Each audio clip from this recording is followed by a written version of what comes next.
This is the Marvel Legends Spider-Man Sinister Villains Tombstone.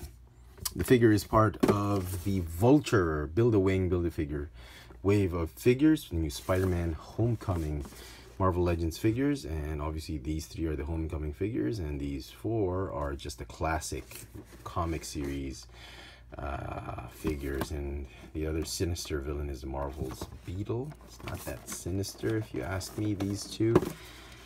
Picked up the entire wave at Kramer Toy Warden. Big thanks to Kramer. And here he is. He comes with this piece of the Build-A-Wing, Vulture's Wing, movie Vulture for the new Spider-Man Homecoming movie. And yeah, not one of the figures I was looking forward to getting. Essentially, Lonnie Lincoln, that whole backstory about this guy being bullied in school because he was an albino, and then becoming a thug and bullying and terrorizing his one best friend, Robbie Robertson, and he somehow falls into a vat of chemicals and his skin just hardens into rock, and therefore he's known as, that's how he got his name, Tombstone. He was known as Tombstone back then because he was pale skinned, but that additional ability, the additional characteristic of being rock hard skin, his fighting abilities and just meanness makes him one of the just lesser known low-level criminals in the Spider-Man comic books. I don't know, I didn't read much about this guy, but I'm sure he was very sinister, very evil back in the day. But to me, I'm not buying his old backstory bit, and essentially to me, he's just one of those Spider-Man villain thugs who just works for bigger criminals like the Kingpin and other members of the Sinister Six or Sinister 12, whatever. Yeah, he's just basically this glorified thug, and not a big fan. And the figure, to me, albeit well made, is a very, very nice representation of the Spider-Man universe's Tombstone. Might end up just selling this figure and not keeping him. I don't know. To me, he's like, what's this vampire's name?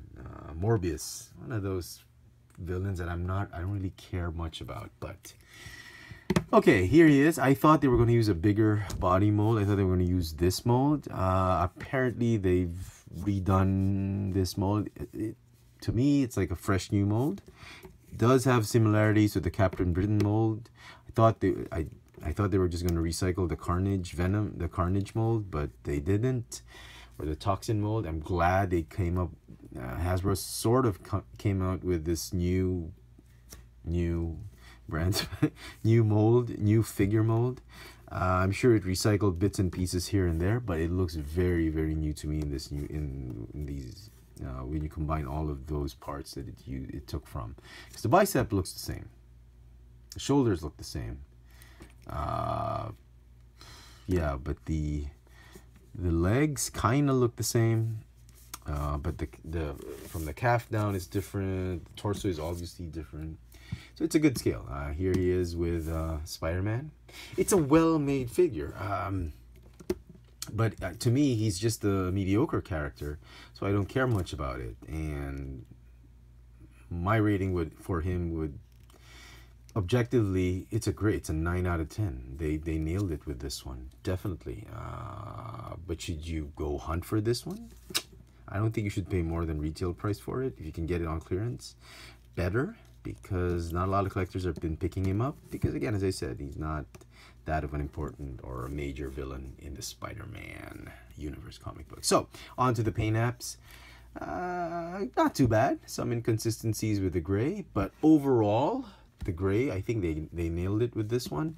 I love the paint they put on the face, on that head sculpt. Look at that. The teeth that he sharpened on his own. Nice. The nose, the flipped out nose, the hair. I love it. Everything else is just black. Unpainted black plastic. That's fine. They painted the belt though. If you're looking through several on the pegs, the issues are going to be on the gray. Definitely those chipping marks there from the gray paint. But other than that, I thought the teeth or the eyes would be bad, but most of the figures I've seen, very, very nice.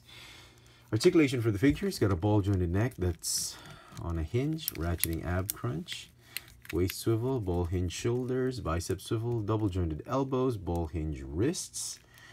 They look small. The forearm, the thin forearms kind of make the arms look small. I wish they would have made it bigger.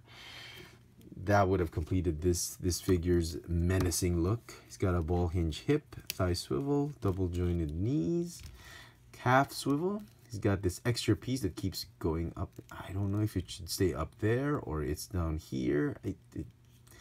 It's neither here nor, I mean, it's in no man's land right now. And I wish Hasbro could have just found a way to just stuck it in. I know what they're trying to do. They're trying to save money from remolding that leg. They're just putting it just the way they did with Cyclops, but ball hinge ankles with the rocker joints. But yeah, they should have found a way to super glue that or something. But anyway, who cares, right? The figure itself is good enough. If you're a big fan of Tombstone, you're trying to complete your Spidey villains, definitely a must-have. But for me, the Spider villains I care about mostly are the Sinister Six. I love Venom. I love Black Cat. Kingpin, maybe. But I'm not a big fan of a lot of the Spidey villains. I think they're weirder, a lot more weirder than the X-Men villains. So anyway, there you go, folks. It's okay. It's a great figure for Tombstone. I'm sure you'll have an easy time getting him.